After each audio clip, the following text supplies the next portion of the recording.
Hello friends, today in this video I'm gonna be walking through how to change Wix website Favicon. But before getting started this video, make sure to subscribe. How to 1 minute. So first of all, open your site dashboard and scroll down to the left hand side and click on settings and click on website settings and scroll down, and here you will find this Favicon option.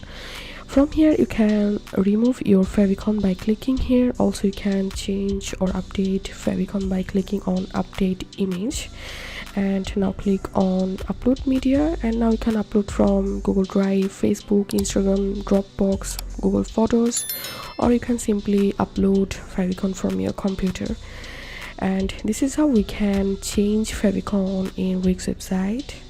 If you have any questions, feel free to post in description. If you think to see more WordPress videos, please check the links in descriptions. If this video helped you, give a thumbs up and please consider subscribe. How to 1 minute. Thank you for watching.